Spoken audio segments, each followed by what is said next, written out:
ibu yang kerudung merah, udah cantik juga soleha. Kalau ingin hidupnya berkah, jangan dikit-dikit marah.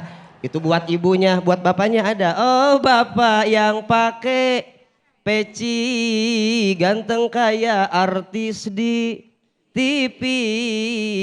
Kalau ingin murah rezeki, pandailah mengolah emosi.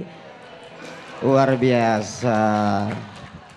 Jamaah damai Indonesiaku TV One dimanapun Anda berada.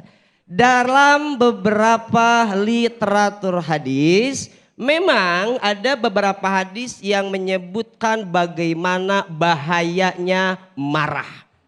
Tapi tidak semua Bapak Ibu yang namanya marah itu tercela. Ada juga marah yang terpuji. Imam Ghazali dalam kitab Ihya-nya beliau menjelaskan bahwa marah yang tercela, Ibu, mohon dengarkan baik-baik Ibu, Cik Edo, Cepatim, Cik masih ada? Dengerin Cik Edo.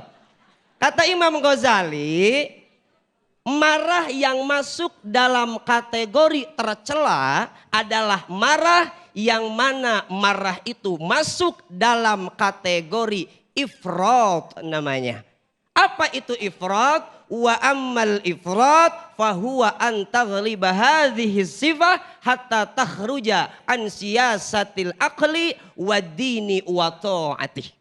Jadi marah yang tercela kata Imam Ghazali itu marah yang sudah melampaui batas. Marah yang bisa menguasai diri kita. Sehingga keluar dari kebijaksanaan akal, agama dan ketaatan. Jadi kalau kita marahnya pada porsi yang benar, marah tanpa mencaci, marah tanpa menzolimi, marah tanpa menghakimi, maka marahnya disebut marah yang terpuji. Ibu-ibu di rumah boleh marah sama suamimu, boleh apa enggak? Boleh, tapi satu syaratnya, marah yang dibolehkan dalam Islam adalah marahnya karena misal ibu-ibu, saya contohkan Cik Edoh lagi. Cik Edoh sama Mang Udin, tiba-tiba ketika Mang Udin pulang ke rumah dibuka WA-nya sama Cik Edoh, tiba-tiba ada WA sayang-sayangan di situ. Wah, otomatis emosi memuncak, marah bergemuruh. Kalau Cik Edo, kalau kita ibu mau marah sama suami boleh, tapi dasari marahnya karena jaga tangannya, jaga ucapannya, usap dadanya. Sayang. Emang gak boleh suami bilang sayang ke istrinya? Oh bukan sayang, saking sayangnya pakai T. Sayang aku. Ibu padahal lagi marah. Tapi ibu niatkan, ya Allah saya mah mau marahnya karena Allah. Sayang, tadi aku baca WA kamu, kok ada WA-nya sayang-sayangan. Mohon izin sayangku, itu WA dari siapa ya? Ibu kalau marahnya seperti itu, saya yakin suami ibu pun akan menjawab dengan nada santai. Oh iya sayang, maafin itu WA bos aku. Cuman itu bosnya mungkin salah WA. Kan bos aku Pak Anton misal. Ada Pak Anton di sini nggak ada? Kalaupun ada bukan yang di sini, Pak Anton yang di sono, tetangganya Cik Edoh, cepati Mama Ceis. Tapi kalau ibu kedapatan suaminya main serong, ibu begitu. Kemudian ibu marah, tapi marahnya bukan karena Allah. Ibu marahnya karena dendam sama suami. Saya yakin tidak akan dapat solusi. Suaminya datang, ibu udah baca. Ayah, sini. Ayah, aku tuh ya udah sabar sama kamu. Dari dulu aku udah sabar sama kamu, sekarang sorry ayah. Tidak ada lagi kata sabar. Ibu mohon maaf, kalau ibu seperti itu marahnya hanya mikirin ego ibu, nggak bakal ada solusi. Nabi Musa ketika kembali ke kaumnya, walamma raja'a Musa ila qaumihi ghadbana asifa. Nabi Musa pernah marah ke kaumnya, tapi marahnya karena Allah. Ibu pun kalau mau benar di rumah tangga, ketika emosi marah, insya Allah marahnya karena Allah. Biar dapat solusi. ini mohon maaf, saya ajarin ibu-ibu, Bu, mohon maaf. Kalau ibu punya suami, bandel, susah dibilangin, ibu nggak usah dimarahin.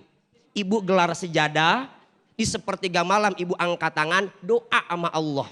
Ya Allah, kalau suamiku terbaik untukku, simpan dia di sisiku ya Allah. Tapi kalau suamiku tidak baik untukku ya Allah, simpan dia di sisimu, masukkan dia ke surgamu malam ini juga ya Allah. Bu, ibu, jadi marah itu boleh kalau kita marahnya karena Allah. Kemudian apalagi marah itu diperbolehkan. Tadi sama Kiai dijelasin. Boleh kita marah emosi ketika marahnya melihat kemungkaran. Melihat kemaksiatan di rumah misalkan Pak. Kita punya istri kita nusyuz. Nusyuz itu istri yang membangkang sama suami. Tidak melaksanakan perintah Allah. Suami boleh marah tapi dalam porsi yang benar. Tidak mencaci, tidak menzolimi, tidak menyakiti istrinya. Bagaimana? Wallati takhafunna nusyuzahunna fa'idhuhunna wahjuruhunna fil madaji. Bapak marahnya lebih elegan Pak. Istri kita apa keluar nggak pakai kerudung Pak. Buka aurat keluar jalan sama orang. Misal ini mah bukan ibu-ibu yang di sin, ibu-ibu yang di son. Kalau di sini mah nggak ada kan yang begitu? Nggak ada yang ngaku Pak di sini.